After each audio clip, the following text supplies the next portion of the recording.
అందరికీ నమస్కారం. నేను Sunitha. Welcome to my kitchen food book. ఈరోజు వీడియో వీకెండ్స్ అలాగే మండే రోజు మార్నింగ్ లంచ్ బాక్స్ రొటీన్ అయితే ఈ వీడియోలో ఉంటుంది. వీకెండ్ అయితే ఇది 5:30 అప్పుడనమాట. ఇంకా ఫ్రెష్ అప్ అయ్యి పూజ ఫినిష్ చేసుకొని మా అమ్మాయి స్కేటింగ్ కోసం అని చెప్పేసి కొంచెం వాటర్ మెలన్ అది కట్ చేసుకొని వాటర్ అది ఫిల్ చేసుకొని వెళ్ళాము. స్కేటింగ్ అయిపోయిన తర్వాత ఇంకా వెజిటేబుల్స్ అయితే అయిపోయినాయి. సరే పక్కనే సూపర్ మార్కెట్ ఉంటే అక్కడికి వచ్చాను. కొన్ని ఫ్రూట్స్ వెజిటేబుల్స్ అలా తీసుకొని వెళ్దామని. స్కేటింగ్ అయిపోయిన తర్వాత కొంచెం ఇంకా మా అమ్మాయికి కూడా ఆకలిగా ఉంటుంది కదా, సరే అప్పటికి లేట్ అయిపోయింది. సరేనని చెప్పేసి ఇక్కడ పైనే రెస్టారెంట్ కూడా ఉంటుంది, మనకి బ్రేక్ఫాస్ట్ అది అవైలబిలిటీ ఉంటుంది మార్నింగ్ టైమ్స్లో. సరే బ్రేక్ఫాస్ట్ ఫినిష్ చేసుకొని కొంచెం ప్రశాంతంగా కావాల్సినవన్నీ 1 బై 1 చెక్ చేసుకుంటూ ఇంకా తీసుకొని అయితే వచ్చాను. మనకి ఖచ్చితంగా చాలామంది వీకెండ్సే వెళ్తుంటారు కదా, వెజిటేబుల్స్ అయినా ఫ్రూట్స్ ఏం కావాలన్నా కొంచెం ఫ్రీ టైం ఎక్కువ ఉంటుంది కాబట్టి సరే నేను కూడా తీసుకొచ్చాను. వచ్చిన తర్వాత ఇంకా బ్రేక్ఫాస్ట్ పని అయితే లేదు కదా, ఆల్రెడీ తినేసి వచ్చాము. సరే ఇవి కరివేపాకు పచ్చిమిర్చి ఇవన్నీ కొంచెం మనం ఎక్కువ రోజులు స్టోర్ చేసుకుంటాం కాబట్టి కొంచెం ఇలా శుభ్రం చేసుకొని తడారిపోయిన తర్వాత ఏదైనా డబ్బాలో పెట్టేసుకుంటే ఎక్కువ రోజులు అయితే ఉంటాయి కదా. సరేనని ముందు తెచ్చిన కూరగాయలు ఫ్రూట్స్ అవన్నీ ముందైతే ఫ్రిడ్జ్లో పెట్టేసుకొని ఇక్కడ ఇవి పచ్చిమిర్చి ఇవి తొడాలు తీసి ఇంకా శుభ్రం చేసుకొని క్లాత్ మీద అయితే ఇలా వేసుకుంటున్నాను. ఇంకా కొంచెం ఇవి మొత్తం బాగా తడారిపోయిన తర్వాత ఇంకా డబ్బాలో కొంచెం టిష్యూ పేపర్ కానీ ఏదైనా క్లాత్ కానీ వేసుకొని పెట్టేసుకుంటే చక్కగా ఎక్కువ రోజులు అయితే ఉంటాయి. ఇప్పుడు ఇక్కడైతే ముందు రోజు నేను రెగ్యులర్గా మిల్లెట్స్ కుక్ చేస్తున్నాను కదా, అలాగే నేను ఇక్కడ సోక్ చేసి పెట్టాను ముందు రోజు నైట్. ఇంకా బ్రేక్ఫాస్ట్ బయట తినేసి వచ్చాము కదా, ఈ మిల్లెట్స్ ఇంకా ఈవినింగ్ వరకు ఉన్నా కూడా ఆల్రెడీ ఎక్కువసేపు నానినాయి కదా, స్మెల్ వస్తాయి. ఆల్రెడీ స్మెల్ కూడా కొంచెం స్టార్ట్ అయిందనమాట, అంటే మనకి ఎక్కువసేపు సోక్ అవటం వల్ల. సరే దోశ కోసం వేసేసుకుందాము, ఎలాగో దోశకి మనకి పిండి కొంచెం పులవటం అట్లా ఉంటుంది కాబట్టి దోశకైతే బాగుంటుందని. సరే ఇవి ఫాక్స్ టైల్ మిల్లెట్స్ సాల్ట్ వేసుకొని మెత్తగా గ్రైండ్ చేసుకొని ఒక 2 కప్పుల వరకు రాగి పిండి అయితే యాడ్ చేసుకున్నాను. రాగి పిండి వేసుకొని బాగా ఇలా గరిటతో కానీ లేకపోతే చేత్తో అయినా బాగా కలిసేటట్లుగా కలుపుకోవటమే. చూడండి బ్యాటర్ ఇలా మనకి నేను గ్రైండ్ చేసుకున్నాను కదా, మిల్లెట్స్ కొంచెం లూజుగానే ఉన్నాయి. వాటర్ కూడా యాడ్ చేసుకున్నాను, రాగి పిండి కలిపాం కాబట్టి కొంచెం గట్టిగా ఉంది పిండి. సరే వాటర్ యాడ్ చేసుకొని ఈ విధంగా దోశ బ్యాటర్కి సరిపడా అన్నట్లు కలిపేశాను అనమాట. ఇప్పుడు నేను ఇంకా పక్కన పెట్టేసుకుంటే ఒక 4-5 అవర్స్ తర్వాత కానీ లేకపోతే నెక్స్ట్ డేకి మనం యూస్ చేసుకోవచ్చు. చక్కగా పిండి అయితే పులుస్తుంది, నెక్స్ట్ డేకి అయినా వాడుకోవచ్చు. నేనైతే నెక్స్ట్ డే మార్నింగ్ దోశ కోసం అని చెప్పేసి స్టార్ట్ చేసుకుంటున్నాను. ఇది సండే రోజు స్కేటింగ్కి వెళ్ళొచ్చిన తర్వాత యాజ్ యూజువల్ పొద్దున్నే పనులన్నీ ఫినిష్ చేసుకొని స్కేటింగ్కి అయితే వెళ్ళేసి వచ్చాము. ఇంకా ఎక్కువ ప్రిపరేషన్స్ అయితే ఏం కాదు. ఇంకా నేను ముందు రోజు ఎలాగో దోశ బ్యాటర్ ప్రిపేర్ చేసుకున్నాను కదా, ఆల్రెడీ ఈవినింగ్కే దోశ పిండి చక్కగా పులిసింది అనమాట. సరే ఫ్రిడ్జ్లో పెట్టేశాను. సరే నాకు ఈవినింగ్ అంత దోశ అయితే వేయలేదు, సరేనని చెప్పేసి నెక్స్ట్ డే మార్నింగ్కి ప్రిపేర్ చేసుకుంటున్నా. ఇంకా ఇందులోకి చట్నీ మనం వేరుశనగపప్పు చట్నీ కానీ పుదీనా కొత్తిమీర ఏదైనా కూడా టేస్ట్ బాగుంటుంది. ఇక్కడైతే నేను కొంచెం వేరుశనగపప్పు పుదీనా కొత్తిమీర అన్నీ కలిపి అయితే చేస్తున్నాను. మిల్లెట్స్తో మనకి ఇట్లా డైలీ మిల్లెట్స్ కుక్ చేసుకొని అట్లా చేతకాకపోయినా చక్కగా ఇలా మనం దోశ ఇడ్లీకైనా వేసుకోవచ్చు. టేస్ట్ ఇలా కూడా బాగుంటాయి. లేకపోతే పిండితో అయినా మీరు పిండి అయినా ఇప్పుడు మల్టీ మిల్లెట్స్ మనకు అన్ని మిల్లెట్స్ కలిపి పౌడర్ కూడా అమ్ముతున్నారు కదా, చక్కగా సూపర్ మార్కెట్స్లో అలా దొరుకుతుంది, హోల్సేల్ షాప్స్లో అయినా ఎక్కడైనా. అలా ఆ పిండి అయినా సరే మనం చక్కగా కలిపి పెట్టేసుకోవచ్చు. నైట్ కలుపుకుంటే నెక్స్ట్ డే మార్నింగ్కి పులుస్తుంది. అలా దోశ వేసుకోవచ్చు, లేకపోతే చపాతీ పిండిలాగా అలా కలుపుకొని చపాతీలు కూడా చేసుకోవచ్చు. టేస్ట్ ఎలా అయినా బాగుంటుంది. టిఫిన్స్ తినేవాళ్ళు అలా చేసుకోవచ్చు. రైస్ లాగా ఇలా కుక్ చేసుకొని తినాలి అనుకుంటే నైట్ నానబెట్టుకొని నెక్స్ట్ డే చక్కగా కుక్ చేసుకొని తినచ్చు. ఇక్కడైతే నేను వేసిన పప్పు ఎండుమిరపకాయలు పచ్చిమిర్చి కొంచెం ఆయిల్ వేసుకొని వేయించుకుంటున్నాను.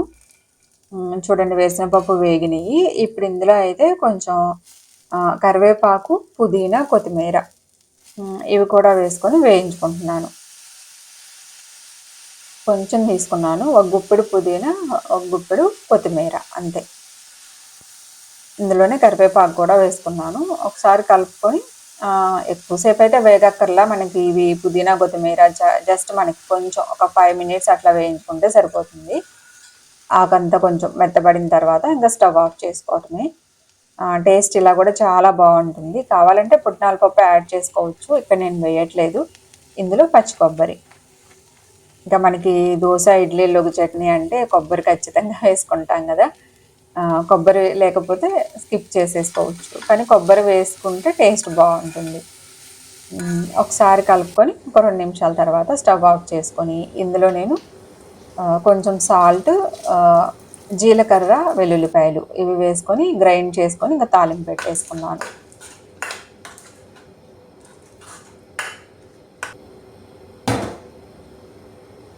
ఇక్కడైతే చూడండి, ఇది ముందు రోజు నేను చూపించాను కదా దోసపిండి. పిండి అయితే బాగా పులిసింది, కొంచెం గట్టిగా కూడా ఉంది. నేను మీకు చూపించాను కదా చాలా లూజుగా కలిపాను, అది పౌడరు రాగి పౌడర్ కలిపాను కదా, అందువల్ల అనుకుంటాను కొంచెం గట్టిగా అయిందనమాట. సరేనని మళ్ళీ కొంచెం వాటర్ యాడ్ చేసుకొని కొంచెం సాల్ట్ కూడా వేసుకున్నాను. వాటర్ వేసుకొని ఇంకా దోశ బ్యాటర్కి మనకి ఎలా కావాలో అలా కలుపుకొని దోశ అయితే వేసుకుంటున్నాను. టేస్ట్ అయితే చాలా బాగున్నాయి. మనం రాగి పిండి కలిపాం కాబట్టి కొంచెం పైన మీకు అలా వైట్గా లేయర్ లాగా అలా వస్తుంది వేసుకునేటప్పుడు.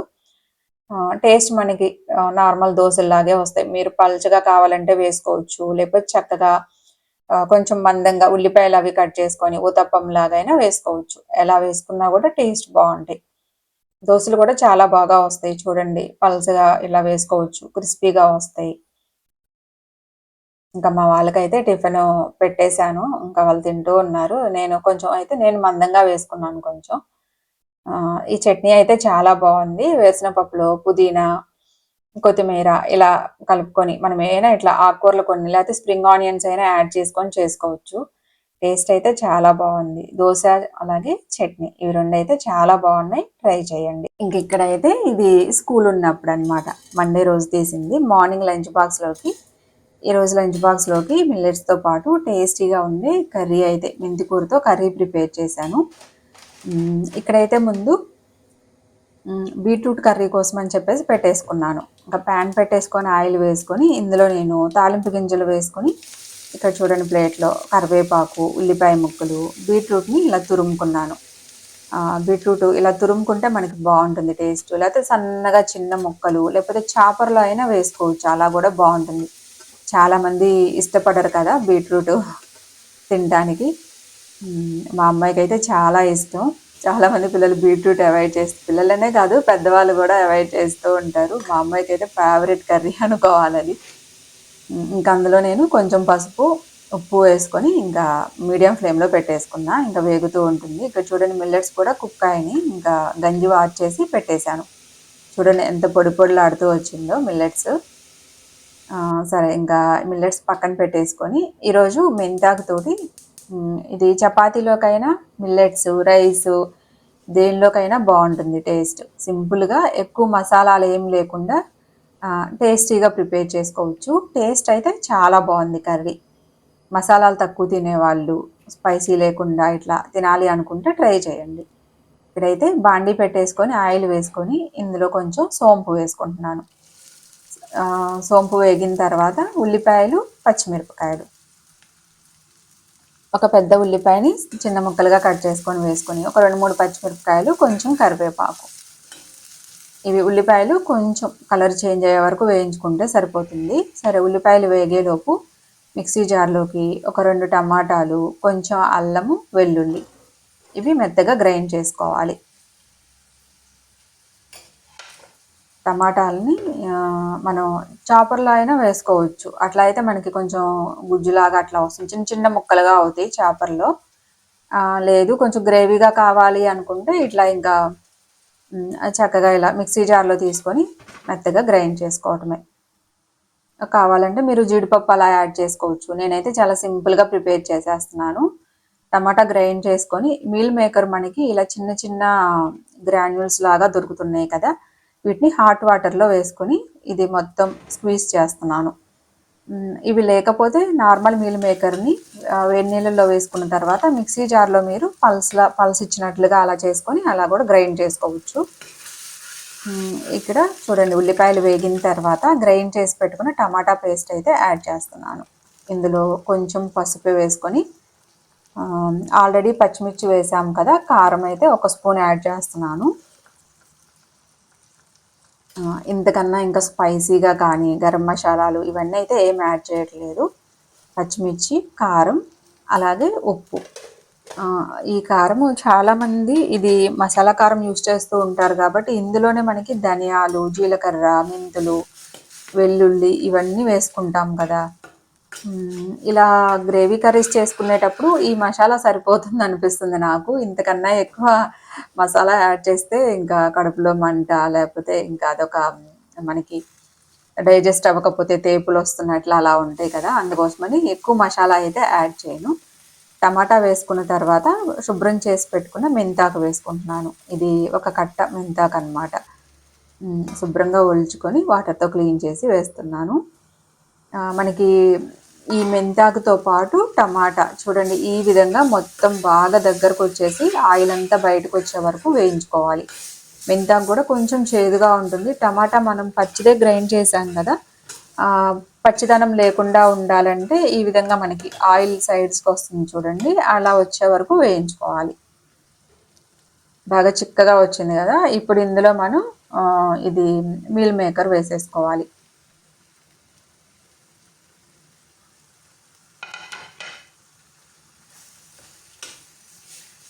మీల్ మేకర్ వేసుకొని ఒకసారి బాగా కలుపుకోవాలి. కొంచెం వాటర్ కూడా యాడ్ చేసుకోవచ్చు. బాగా దగ్గరగా ఉన్నట్లుంది కదా, అంటే బాగా ఇది కొంచెం లూజ్గా మనకి చపాతీలో కానీ అలా పరాటా అలా తినాలంటే మాత్రం ఖచ్చితంగా కొంచెం వాటర్ యాడ్ చేసుకుంటే లిక్విడ్ లాగా కొంచెం లూజ్గా వస్తుంది. టేస్ట్ కూడా చాలా బాగుంటుంది. మసాలాలు అయితే అసలు ఏం యాడ్ చేయాల్సిన అవసరం లేదు, చక్కగా ఇలా చేసేసుకోవచ్చు. ఎక్కువ మసాలాలు అంటే జనరల్గా మనకి చపాతీ పరాటాల్లోకి టేస్టీగా మసాలా కర్రీస్ చేసుకోవాలి అన్నట్లు అలా ఉంటుంది కదా, అలా కాకుండా చక్కగా ఇలా సింపుల్గా చేసుకోవచ్చు. ఇందులో కొంచెం కొత్తిమీర,